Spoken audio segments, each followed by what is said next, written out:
Good morning children. हमने part 3 किरमिज की गेंद पाठ पढ़ाया था, जिसमें बताया था कि गर्मी की छुट्टियों का समय था।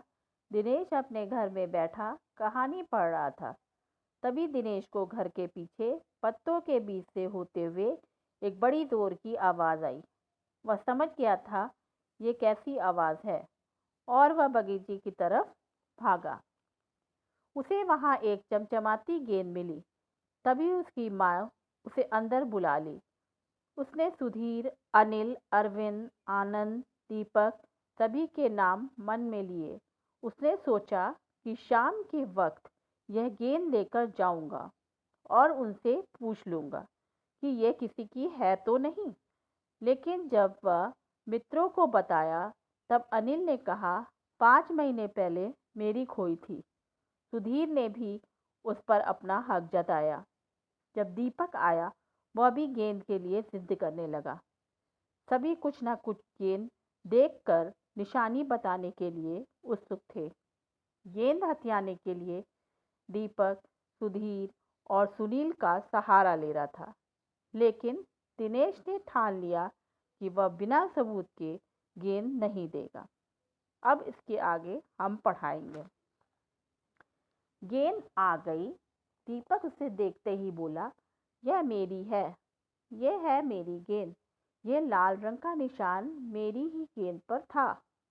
वह सभी गेंदों पर ऐसे ही निशान होते हैं। अनिल ने दिनेश का साथ देते हुए कहा। दीपक ने फिर जोर लगाया, मैं अपने पापा से कहलवा सकता हूँ कि गेंद मेरी है। अरे जा, ऐसे तो मैं अपने बड़े भाई से कहलवा सकता हूँ कि गेंद दिनेश की है। अनिल ने कहा, कुछ भी हो, गेंद मेरी है। दीपक ने उसे धरती पर मारते हुए कहा, धरती पर टप्पा पड़ते हुए मेरी गेंद में से ऐसी ही आवाज़ आती है।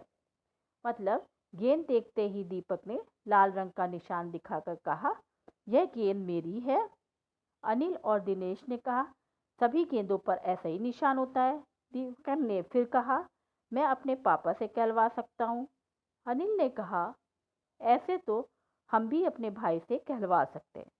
दीपक फिर भी जिद करने लगा। मेरे साथ बाजार चल, दुकानों पर जितनी गेंदें हैं सभी के टप्पे की आवाज़ ऐसी ही होगी। अनिल ने फिर उसकी बात काट दी। अच्छी बात है, तो मैं इस सड़क पर फेंक दूंगा, देखूं कैसे कोई खेलेगा।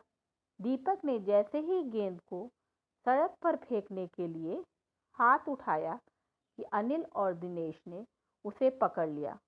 अब दीपक ने रुआसे होते हुए अपना अंतिम हथियार आजमाया। बोला, या तो गेंद मुझे दे दो, नहीं तो मैं इसके पैसे सुनील से ले लूंगा। दीपक ने कहा, अब मैं इसे सड़क पर फेंक दूंगा, नहीं तो मैं इसके पैसे सुनील से लूंगा। यानी हर हाल में गेंद दीपक लेना चाहता था। अब तो सुनील, दीपक और सुधीर का गुट मजबूत होने लगा था। तीनों का ही कहना था कि गेंद दीपक की ही है और उसे ही मिलनी चाहिए। दिनेश तब तक चुप था।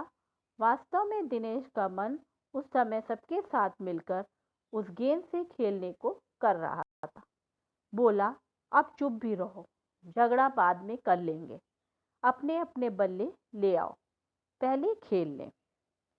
दिनेश ने झगड़ा शांत करते हुए कहा कि बल्ले लेकर आओ और हम सब मिलकर खेलते हैं और इसमें कोई लड़ाई झगड़े की बात नहीं है।